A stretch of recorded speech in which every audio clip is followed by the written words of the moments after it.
So, they've canceled your work, canceled your school, and now it looks like you're going to be stuck inside for a little while. Some of us dread the boredom of isolation that this really could bring. Today, we're going to talk to you about how you can make the most of your self-quarantine. But first things first, I'm Barrett. I'm Holly. And together, we're Octomouse Labs, and we want to arm you with knowledge to live your best life. Guys, Welcome back. this is coming another day late, and I'm sorry. But we do have some awesome questions that'll be coming from the Twitter space today. Yes. Reminders, though, before we get into this, these are recorded live on Tuesdays and Thursdays. A little bit of housekeeping. A little bit of housekeeping. Housekeeping. Now, these are recorded live on Tuesdays and Thursdays over at twitch.tv/Octomouse Labs. The link will be in the show notes. We do take questions. Tweet us your questions. At Octomouse over on the Twitter. And if you enjoyed this type of content, if you found this impactful, we've started posting short snippets and life tips over on TikTok. You can find that at tiktok.com/@Octomouse, which I believe will also be in the show notes. /Octomouse. Is it? I think so. I think you had to have the @ in there on TikTok. I know TikTok is weird. You can put ats in. Well, because Twitter has an @ but you don't add the @ in your /. We're at Octomouse. Just find Octomouse, and that's in any case, the links are in the show notes. Pretty sure guys. we're the only Octomouse. Links are in the show notes. Yes. So, to this week, talking about quarantine. Yeah. For anyone, all this crazy stuff that's going on.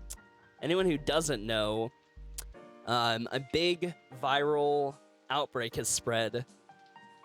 If you don't know by now, then or you might be doing listen something. to this way in the future. Who knows? But in the future. God damn it. What? Coronavirus, guys. It has spread like absolute wildfire. And at this point, at least this time, public gatherings are being It's under canceled. 10 people in places, under 5 people. In certain places, yeah.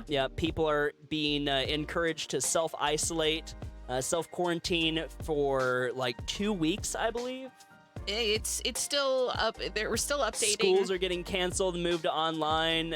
Any work that can be done online is getting moved to online. Yeah. Everyone's being stuck in their house, and some people are going crazy from it. Yeah. They're trying to prep for the worst, and and I mean, it's a thing, like ridiculous. There's no toilet paper in the stores. There's no. And people have been buying things out like crazy. Yeah. But the thing is, like, I see a lot on Twitter, people complaining about the mental health ramifications that isolation kind of brings. Yeah, they've prepped for basically everything, and then they forgot about their mental health. They're just like, it's actually like starting to impact them. They're like, oh, whoa. I didn't realize this will be a thing. It'll be great to stay home. Like, I don't have to work. I don't have to go to school. This is going to be great. No, they're like, oh, I'm going crazy. And so we're going to be talking about kind of the ins and outs of that, some of the issues they bring in ways that you guys can fight that. But for starters, what is quarantine, and specifically, what is self-quarantine? Definition from the CDC. Isolation separates sick people with a contagious disease from people who are not sick. Quarantine restricts the movement of people who were exposed to a contagious disease to see if they become sick. So, isolation, if you are infected, keeps you away from the people that aren't infected. Yes. Quarantine is the maybe. Yeah. So, if you were out and about and you got breathed on by someone too close and it's corona time, babies, it's time to quarantine. Lock your doors, stay inside for a little while. If you become sick, isolate. Yeah. So you don't spread it. So self-quarantine is a restriction of your movements imposed by yourself. Normally it affects day-to-day life and changes a lot of stuff for a lot of people. Patterns, habits, all sorts of stuff. And there's a lot of issues, a lot of mental health ramifications that can come from isolation. Yes. And I have a couple big ones when doing research. The big ones that I found, first one was just increased stress. Yeah. Changes to habits, changes to patterns.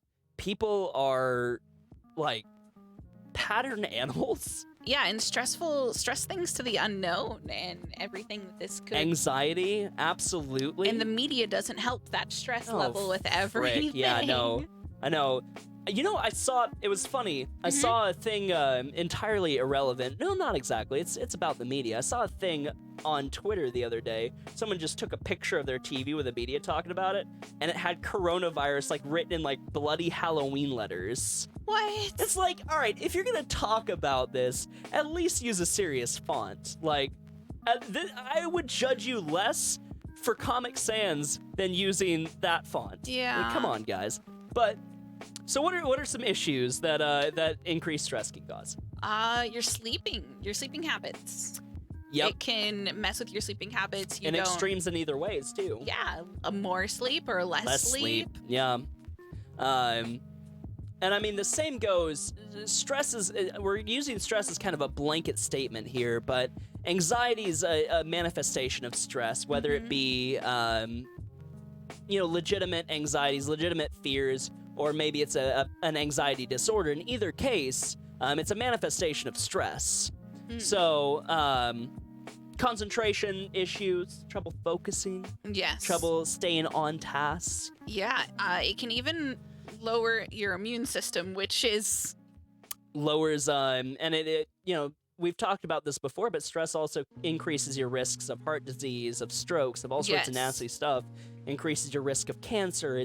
Stress all around is a killer. Yeah, right? It can increase in the uses of drugs, tobacco, alcohol use, and that's dependencies. Yeah, dependencies. Trying to find something to make you feel better. Trying to cope with it, basically. And I'm gonna say this. I'm probably gonna say this about a dozen times during this, but using substances is not going to long-term fix your problems. It's not going to fix your problems at all, and it won't make you feel better long-term. It'll make you feel worse long-term. Because then when that wears off, you're going to be stressed, and you're going to be hungover. Yeah. And that's going to be a real bad day. Oh, yeah. So the big things is identify your stressors. Identify your stressors and limit your exposure to them. Yeah. If media and social media are the things that are causing you the most stress right now, seeing all of like the notifications of all of the cases, so many and people all of infected or whatever the case, and what people are doing. But it's not saying don't completely unplug, because in this time we need to keep ourselves knowledgeable, informed, but find a place that can give you information with a level head, nothing that is going to freak you out, something that you can rely upon, that basically just gives you updates on everything, what you need to do. I think the big thing, though, is the difference between being informed and being obsessive about it. You know, it's one thing to check once or twice a day to get current metrics and see how much longer you need to isolate for, and another thing entirely to check every hour on the hour, allowing that to be the thing that you're obsessing over. Or even, I feel like checking one day at a time, one time a day is even probably more than enough. Yeah. But if that's one of your big stressors, you need to unplug from that. That constant exposure to that isn't going to help the stress. You may think that being informed is going to help the stress, but it won't. Once a day, more than enough. Hell, once a week at this point is probably more than enough. Yeah. Recognize your stressor and get as far away from that as you can. And then a big one is try to find a routine. Oh yeah, routines are crazy. Awesome. I mean, yeah, it's a necessity. You've normally had your routine from going to work, going to school, all of this stuff, and you might get increased stress because all of that has changed as well. Yep. But you need to find a routine during this quarantine that you can follow, that you can rely on, and just keep in mind that there's going to be a time that you don't need this routine anymore, and you can transfer back, but just work on a routine for right now. Exactly. I mean, and it'll help you keep a level head. Yeah, definitely. Exactly. I mean, people like consistency, right? I mean, we like consistency in all aspects of our lives, so it only makes sense during an inconsistent time when your stress is already a little high, adding more inconsistency to that. God, I can't words. Yeah, you're all good. Is only gonna make it worse on you. right? So taking control of the things that you can control, like your schedule, is going to give you that little bit of consistency that'll help kind of ease some of the stress. Falling into patterns and routines helps us helps us know what's coming up in our life, in our day. Strain from that pattern is part of what causes anxieties. Yeah. So, and then just understanding your support network. Exactly, yeah. Being able to lean on people. Have people that you can talk to. If you don't, join an online community. Talk to somebody. Have people that you could talk to. There are multiple ways to talk to people. You do not have to be... it's self-isolation, but you do not have to be isolated. I personally have been... during the age of the internet, we're more connected than we've literally ever been before. Yeah, there are people that you can connect to. And another thing that, I personally have been doing, I do the video chatting to my family. Even live 20 minutes away from me. Yeah. But I work on our family and stay here, but I can still video chat to them and say hi. I was sitting on the video chat the other day while my mom was just cooking some dinner. And yeah, I think the point of it is you can be as connected as you want to be. Yeah, and I felt like I was there and spending time with them. We talked and like we normally do. So going into it, and this falls very heavily into routine, is feelings of lower productivity. Yeah. If you're a work-focused person or a career-focused person, very driven individual normally, being at home all the time can make you feel like you're lazy and you're getting nothing done. That was a big one when, we started doing streaming and content creation full-time. Is I transitioned from going to work and having this constant thing to my work and my life being mixed into this ball, and it doesn't feel like I have enough hours of my day anymore, and I don't have this block of time, and it made me feel like I was getting nothing done despite having more time to get things done. And that's kind of the ironic thing about it, is when you're home and you still have the capacity to work on things, you have more time than ever to get things done. And yet you feel like you've done nothing. Yeah. And schedule. Schedule. Yeah. Schedule. Absolutely. And really use this time to figure out things that you wouldn't have done previously because you do work in school, things that you can learn and even further your knowledge in things. Like a personal thing that I'm doing, even though our lives have not changed too drastically with everything, I am learning how to play the ukulele. I'm just putting down, I've had this ukulele for a year, and it's just been 2 years now. Almost 2 years, yeah. And it's just been sitting up in the closet. And I'm just like, I'm going to get it out. I'm going to spend a little bit every day, and I'm going to try to learn this. Even though I have not changed anything, I want to do this right now. If that's learning new instrument for you, if that's artwork, if that's gardening, if that's doing things that you've always wanted to try, you can build your knowledge and your craftsmanship maybe, and everything like that from this. Absolutely. And another one that I really like, that's helped me a lot as, I work from home, is basically a daily to-do list. It's something somewhere, write down a task, your necessary tasks of the day, work-related. If you suffer from the I've got nothing done work-related, or maybe you feel like you get nothing done house-related, or whatever it is, write down the necessary task you have for that day realistically. Maybe you need to log in and check your emails, and then you need to write a certain person, then you need to get, a presentation done. Those three things are your bottom line necessary things to do that day. And if you are working from home, I can see how it'd be a lot easier to slack on the work that needs to be done, since you do not have that routine and going to the office and sitting there and getting work done, and then possible distractions around you.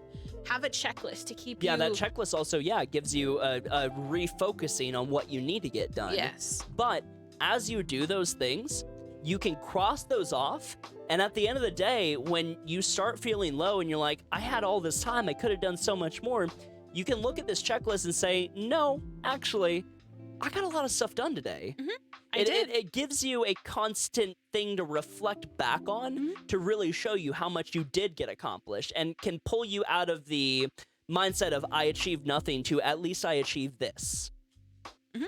So if that's something you struggle with, that's something that's helped me immensely is just having something I can reflect on every single day, telling me, hey, you know what? I've gotten this done. I've done this. I've done at least this much. I'm accomplished something. Yeah. So, I mean, that's my big tip on that one, honestly. So one thing that I really want to touch on, because I see a lot of things, is a lot of people have at least come into the chat and talked and is like, I can't get out of the house. I'm so tired of being in the house, and basically the feeling of isolation. And I'm trying to explain that you do not have to be just in your house, a bubble. The whole thing is just not to be around other people if you can help it. But that doesn't mean you can't go out in your front yard, your backyard. Go out in nature where there's not a lot of people. Go pull weeds or spend time outside. It can really help so much of not feeling just in the same place and feeling confined. Absolutely. Believe it or not, I don't assume that trees can get you sick at this point. Or plants. So. I don't think that they can carry it. So to add a little bit of information for everybody, you have to be within 6 feet of someone for the droplets to spread. Okay. So as long as you are not around 6 feet, if you are showing potential symptoms or you are actively isolating, you don't want to spread, don't get within 6 feet of other people. Yeah. If you want to avoid it, if you are just trying to stay away from it altogether, then don't get close to 6 feet of someone that may have it, which could be anybody. So literally just keep a 6-foot buffer zone around you, and you'll be okay. And as long as you don't touch anything that people normally touch, and just a big thing, take off your shoes before you get in the house, because there could be possible contagions on your shoes. Just take them off. Just basic stuff, though. Hand sanitizer, you're all good. Being stuck in the same 4 walls every day can feel like a prison. Yeah. Absolutely. And it can drive you crazy and ruin a lot of things, can ruin your sleep. So you know what gives you a 6-foot buffer? Take a walk around your neighborhood. Yeah, definitely. Get in your front yard. If you have an animal, go walk your animal. If you have other people in your house that you are quarantining with. Yes, because we're going to talk about that in just a second. Take a walk together then. Another big thing, and I said it earlier, but an online community, a group of people that you can connect with outside of just the people in your space, or maybe there's nobody in your space. Maybe you're in an apartment all alone. Yeah. Right?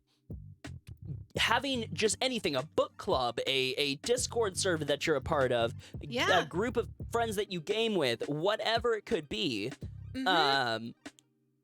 Having just the online space has given us same things as you as well, so you have a common ground as well. Yeah, so I mean, the fact that we're all so connected gives you a very easy friend to just reach out to. Find someone that you can talk to, and you won't feel as isolated. Yeah, and video chats, like you can look at the people and talk and see expressions. Creates a lot more of a connection. And especially streamers, if you don't like video chatting yourself, you can watch a streamer and talk with them, and you can see their face. Seeing another human face, and interacting with them can cheer you up or make you feel less isolated because you have that connection there. Yeah, absolutely. Video chat creates a lot more of a bond than just a text chat or a voice chat would. So, I mean, that's always something to consider is, video call your friends, your family. If you do have someone you game with, get on their Discord server and video chat with them maybe. Yeah, definitely. There's a lot of options if you just think of all the ways that you actually do connect on the internet. Yeah. There's people a lot closer than you probably think. And on the exact flip side of this, this is one. If you're feeling to us all the damn too crowded, you are now in a house with your significant other, maybe several children, and a dog, and so many people around you, and you're not used to being around them 24/7. Yeah, it can be suffocating. Yeah, it absolutely and it can be. also still feel like a prison. And and the other thing of it is, the more you're around those people, and the more those kind of little things, right? The little things that you let brush. You know, those of you who have significant others, you know exactly what I mean. The little things that you brush aside that would normally not bother you too badly, those things start to build up very quickly. Mm-hmm. Very, very quickly. Yeah. So small things can turn into big fights. Oh, yeah. When you're stuck around them and you're seeing all of their little faults all of the time. Oh, yeah. It can be exacerbating. It can. Yeah. So, I mean, how do you combat that, right? You get away. Yeah, well, I feel like the best thing to do, everybody that if you are quarantined with other people in the same area, have like a little meeting. Be like, hey, understand that we're not used to this, and this can be schedule, but talk and tell them that, hey, we need to be mindful of each other's mood and each other's feelings, and there are going to be times where one person may need a time away, like if that's a walk, if that's go outside, if that's just go to the other room without the other people in there. I'm glad you said other room, because I think that's a big thing that people don't think about, is you need a safe space away. You need a space where you know that if you tell everyone to leave you alone, you can go and be away from people. Yes. That's going to be incredibly important for your sanity, is if it does start to reach a boiling point for you, where's a place that you can escape that boiling point where it doesn't boil over? Basically, having communication with everyone is I feel like the best way to feel like, hey, I have a say in this. I do not have to be around these people as much as I... And I also think that, like, if this is a consistent issue, right, that scheduling your time to where you're not always in the same space could also help immensely. Definitely. You know, from these hours to these hours, so-and-so is in this room working on this. Yeah. From these hours to these hours, the other person is in the opposite side of the house working on this. Then we have communal time where we may eat together, and then we break off and do separate rooms again. And then we may all come together and have family time. Treat it literally like a job where you're not going to see them for a 4-hour stretch or a 5 or 6 or 8-hour stretch. Depending on how much you need, but exactly. Most of the time you don't get the whole 4 to 8 hour stretches. Yeah, but time. I mean, like, you can even 30 minutes. You can treat it to where you have blocks of time where you're guaranteed away from other people, as long as everyone else is willing to respect those boundaries. Yeah. And if they're not, go on a walk. Go on a walk around your neighborhood, tell everyone I'm going alone, and leave. Yeah, that's something Walk out and take some space. Since we work together and we live in the same house together, one of the things that we do is like, hey, I want to spend 30 minutes outside meditating. Will you watch a little one? Child, yes. Yeah. Will you watch a child while I do this? A child's 5, so she does need to have supervision. Yes. Yeah, absolutely. Yeah, and then we do it for each other. So if the other spouse wants out and do things, we respect each other's feelings and everything as well. Yeah. And then I mean those were the big, like, 4 I found when I was looking up mental health and isolation. The big ones I found was increased stress from whatever is causing the isolation. Oh, yes. Not feeling productive for people that do strive for a certain level of productivity in a day. Feeling isolated if you are just all alone. And feeling crowded if you're not all alone. Yeah. So, I mean, they're all pretty easy to combat. The big underlying thing here is a routine.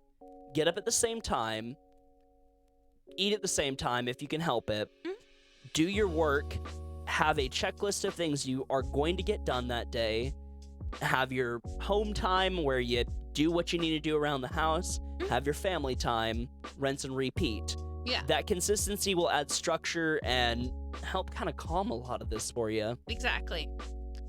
And then I had a list of some other tips that could help, just kind of better. This one. Try to be helpful, check on others, do things for other people that are maybe in your space. it'll help normalize the whole thing. Yeah, because I mean, like, you know, during a day, you help your neighbors if you help your neighbors. You talk to other people. You don't just talk to your immediate family in your space. So call your friends and say, hey, how are you doing? You know, check up on other people. Try to help out if you're able to help out, right? Yeah, and another thing is, I know they can be stressful, as everybody is stressing out. If you didn't prep like others and everything, you might reach out to others if you ever need anything. Because or vice versa. If you did prep to an extreme, help others out. Maybe redistribute some of the stuff that others may need. Yeah. Shift, and this is a big one that I really see, but shifting the mindset from panic to information. When you're consuming news, when you're consuming media, don't look at it as I'm scared of what's going to happen next. Look at it as I'm trying to stay informed about my life and what's happening around me. Exactly. If you look at it purely from a practical point of view and you don't take in more than what you need, it kind of limits the fear and the anxiety that comes along with taking in too much of, you know, the media, too much of the news, too much of social media, too much of any of it, right? I really like this next one. I really like this next one. Too. Yeah, I really love this next one. So have adventures, right? Yeah. Variety is the spice of life. You do that in your day-to-day, right? On weekends, you go and you do something, right? So what's stopping you now? Maybe you can't leave your house, but watch a new movie on Netflix with your family. Do something outside of your routine. Yeah, try something new.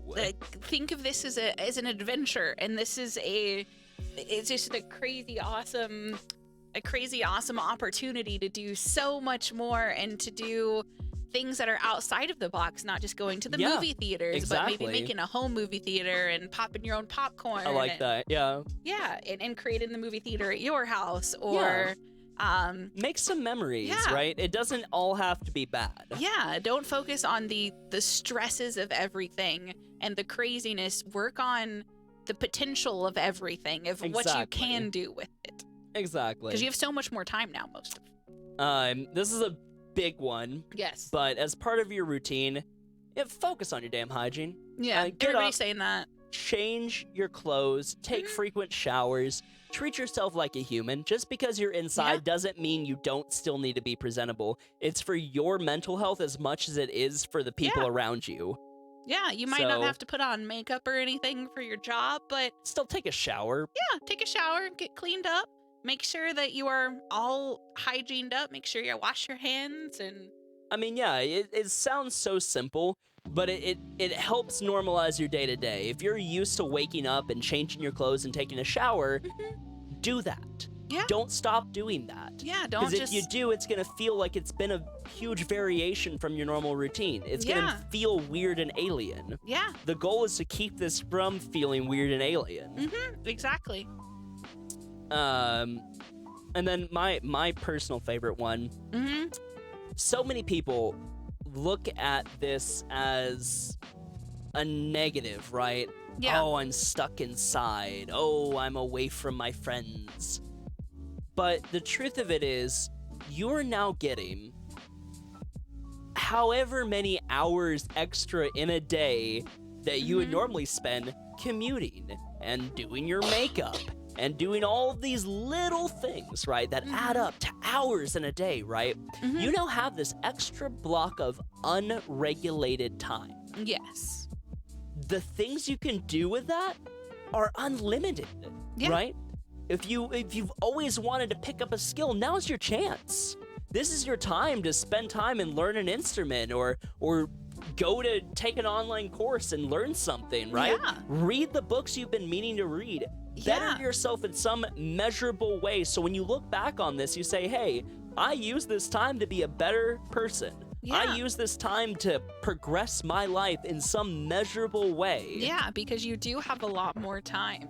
Yeah, absolutely. Than you normally would. Absolutely. And like, if I know here in the US, all of the grocery stores are low on certain foods that you'd normally have. Use this time to find new recipes and to create different new concoctions of wonderfulness. Like, you just have so much. Or I mean, even just the simple fact that a lot of people eat out consistently. This is your chance to learn how to cook, maybe. Yeah. This is your, like I said, this is your chance to pick up a skill or learn something new. Yeah. Right? Do something to better yourself. Cast this time that you have in a positive light. Mm-hmm. Don't let it be an anchor. Exactly. It doesn't have to be an anchor. Yeah. Yeah, I mean that's all of my really, really big ones, honestly. Stay positive. Yeah, stay positive. Don't positive. Panic buy. Just buy enough for your household and for what you need. Yeah. And save the rest for others. Yeah, I mean those are my big ones. I told you this would be a short, sweet, simple podcast. Yeah. It's very to the point. The truth of it is, you'll be okay. You got this. You got this. Use it as a positive experience, not a negative one. Yeah, set yourself a schedule and do something valuable with your time. Mm-hmm. Don't panic, because panic's not doing you any good. Educate yourself. And with that, we always say we take questions from Twitter. Yes. We take questions from Instagram. This week we have several. We do have several questions that we are going to touch on. And some of these are going to be, I guess, opinions. Yeah. Opinions, I mean, not there's some a lot questions of the things you'll talk see. about here are not. It's not all fact. It's we speak from our life experience, but we can't always talk in fact. Some things are just our opinion. Yeah. So, and this one's directed directly for me. Okay. So he said, for Barrett's soapbox, number 1, to what extent do you shape your own destiny? How much is down to fate? There's like 3 questions there, but I feel like the rest of them, I feel like they could all honestly be answered by all of us. I don't believe in destiny. I don't think we have any sort of predetermined path. Yeah, I don't either. You are a culmination of all of the events that have happened in your life and all the decisions, good and bad, that have brought you to where you are today. Mm-hmm. You could change that in an instant if you wanted to. At any point, you could say, my destiny was to be here and doing this podcast for all of you, but if that was the case, I could very easily unplug these machines, walk outside, and go be homeless. I could choose to give up this whole life. My destiny is my own. Yeah. That's what I think. I agree with you there. I don't think there's anything pulling my strings. Yeah. So should you care more about doing the right thing or doing things right? I say doing things right, because if you don't do them right, it's wrong. I disagree. Okay. I mean, just as a good person, you should care about doing the right thing, doing what's best for the betterment of humanity. I feel like being a good person, do the right thing. So I feel like you can do both. You can do both, but more often, if you had to pick between the two, should you do what's right and expected and 100% by the rules, or if you need to and it's a little blurred lines, but it's better for others, then should you do the right thing? Well, I mean, I don't know. I think the right thing by whose definition? Like, what's a situation? So, I mean, like they asked earlier, like if you saw someone getting mugged, the right thing would be to come in and help. The doing things right would be to immediately run and get someone, get authorities. Well, what if it's like let's say an older lady that can't do it. They can't help. I mean, she can help in some way, but I guess it's purely point of view. Yeah, I feel like, and also it's also very subjective to your life and your experiences and all of that. Yeah, I mean, I'm the type of person I would rather. Well, sometimes the right way might. I don't know how to phrase this, but I feel like doing things right is the correct way. Because I mean, I don't know. Yeah. I'm the type to get involved. I mean, I got involved. I risked my life and limb for other people's lives for a long time. So that's kind of, I don't know, that's kind of always been how I've been. And I say if it's for the sake and the betterment of people and So you risk your child not having a parent? I mean, I would say that the risk involved is lower than the risk of one person versus an armed assailant possibly dying. Like if I can just prevent depends that, on the situation, I assume. Yeah, if I can prevent that, then yeah. But it depends on the situation, but I don't know if there's a correct answer. Yeah, it's a hard question. Finally, once someone makes it to the top, where do they go from there? I feel like there's no top.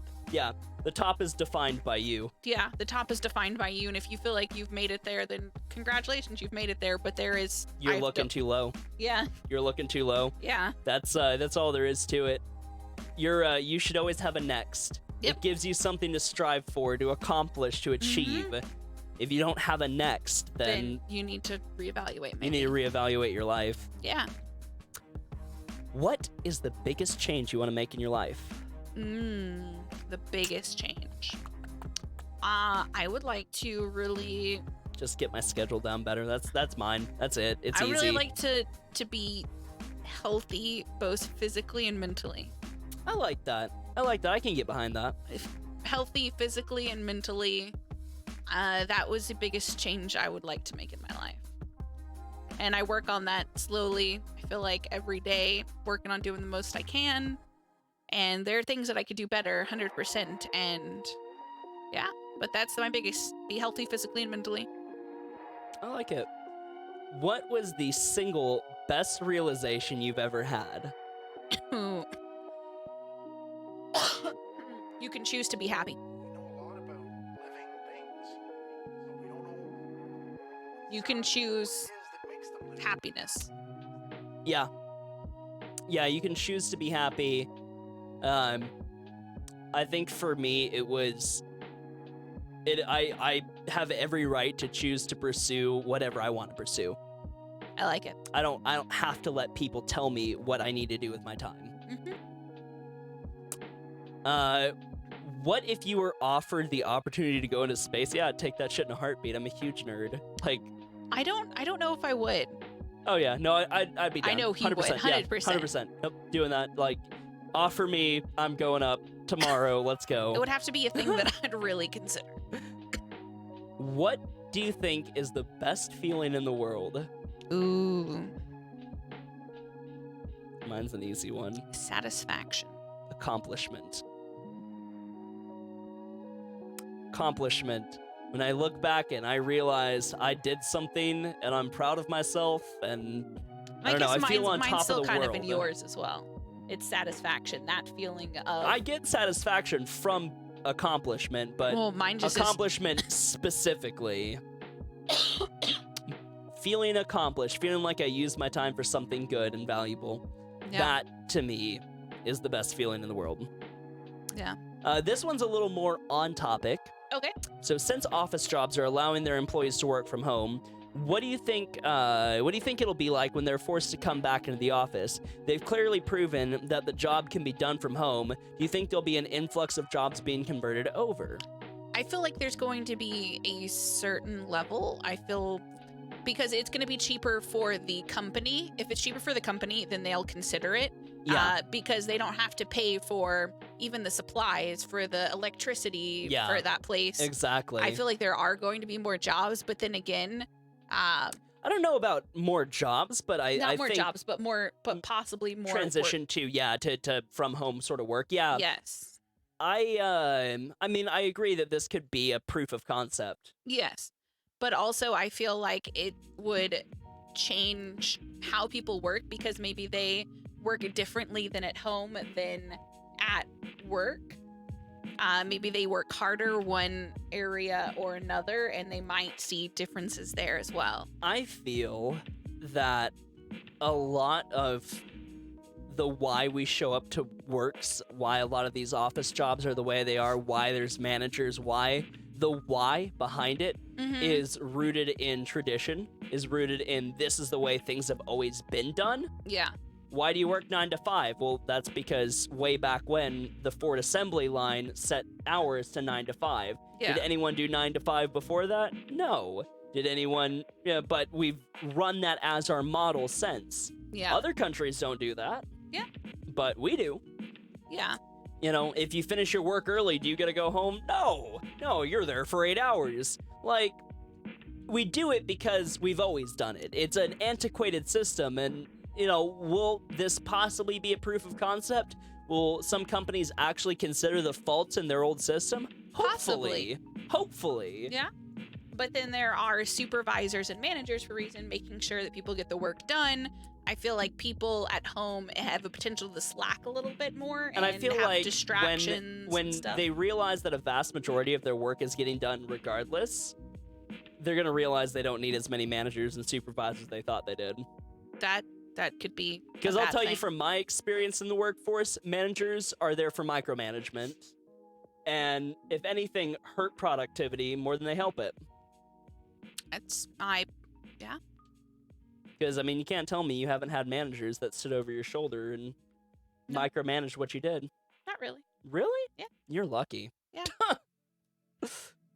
Well, that's a wrap, folks. Yeah.